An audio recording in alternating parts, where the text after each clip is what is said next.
Hello everyone, welcome to my channel क्रिएशनम। आज की वीडियो में मैं आपको बताने वाली हूँ कि आपको अपनी बनारसी साड़ी को कैसे संभाल के रखना है जिससे वो सालों साल चले और उनकी चमक सालों साल बरकरार रहे।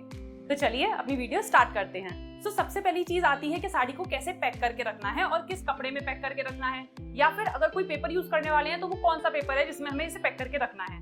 साड़ी कलेक्शन जब बनारसी करते हैं तो बनारसी साड़ियों में बहुत सारे रुपए इन्वेस्ट होते हैं, ये तो सभी को पता है, साड़ियाँ महंगी आती हैं।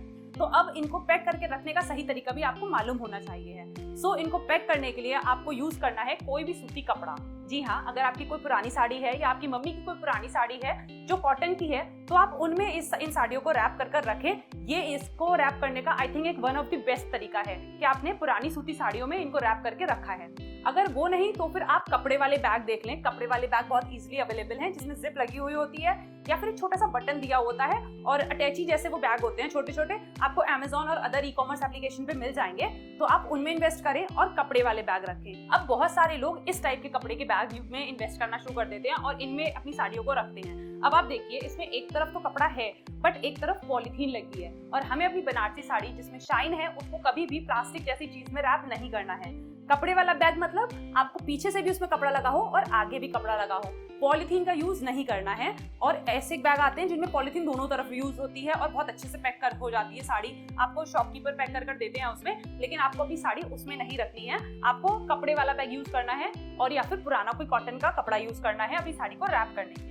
इसके अलावा खादी पेपर आता है, ब्राउन कलर का खादी पेपर आता है, आप उसमें भी अपनी साड़ी को आराम से फोल्ड करके रख सकती हैं। अब ये तो तरीका हो गया आपको इस साड़ी को कैसे पैक करके रखना था। ये तो एक चीज हो गई, लेकिन हमें लगता है हमने सही पैक करने का तरीका जान लिया है तो अब हमारी साड़ी जो है ना वो सालों साल चमकती रहेगी। थोड़े से और पॉइंट हैं जिनका आपको ध्यान रखना है अपनी साड़ी में चमक बरकरार रखने के लिए। वो पॉइंट क्या है?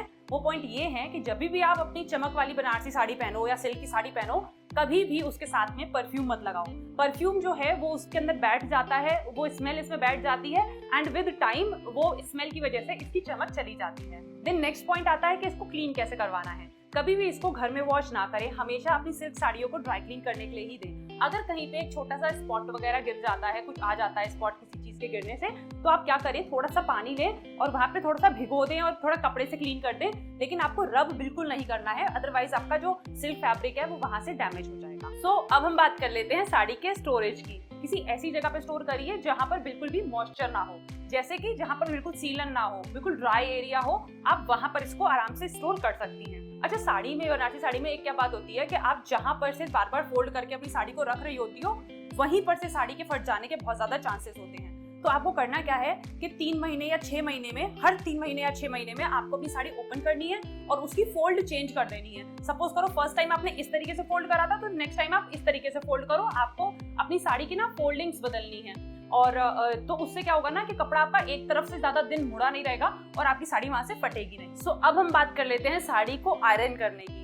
मैंने बहुत सारे लोगों को देखा है वो प्री प्लीटिंग कर रहे हैं अपनी साड़ी की और उसको आयरन कर रहे हैं। सिल्क फैब्रिक को कभी भी आयरन नहीं किया जाता है, उससे आपकी ओरिजिनल सिल्क फैब्रिक की चमक चली जाती है। अगर आपके पास में कोई ब्लेंड है, सिल्क ब्लेंड है, तो आप करो, इजीली आप उसके ऊपर आयरन करो। बट अगर आपके पास में सिल्क है, बनारसी सिल्क है, कांजीवरम सिल्क है, तो इन साड़ियों के ऊपर आयरन नहीं किया जाता है।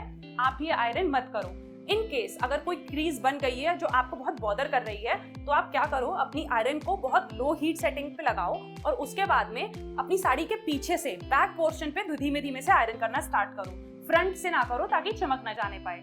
इतना ही नहीं, आप जब सिल्क साड़ी पहने तो इस बात का ध्यान रखें कि थ्रेड जो है वो बहुत डेलिकेट है, वो किसी चीज में भी फंस के बहुत इजीली टूट जाएगा। तो आप जो ज्वेलरी पहने उस पर भी ध्यान दें कि वो आपकी साड़ी के साथ में रगड़ करके फ्रिक्शन बनाकर आपकी साड़ी को डैमेज ना करने पाए, क्योंकि एक बार वो वहां से डैमेज हो गई, साड़ी वहीं से फटना स्टार्ट हो जाएगी। अब साड़ी जो है आपने अच्छे से पैक कर ली, अच्छी जगह पे रख ली जहाँ पे ठंडा है और मॉइस्चर नहीं है, उस जगह पे पैक करके रख ली और आप टाइमली उसकी जो फोल्डिंग्स है वो भी बदल रही हो। लेकिन इसके अलावा भी आपकी साड़ी मतलब लाइट हो सकती है उसकी चमक। क्यों?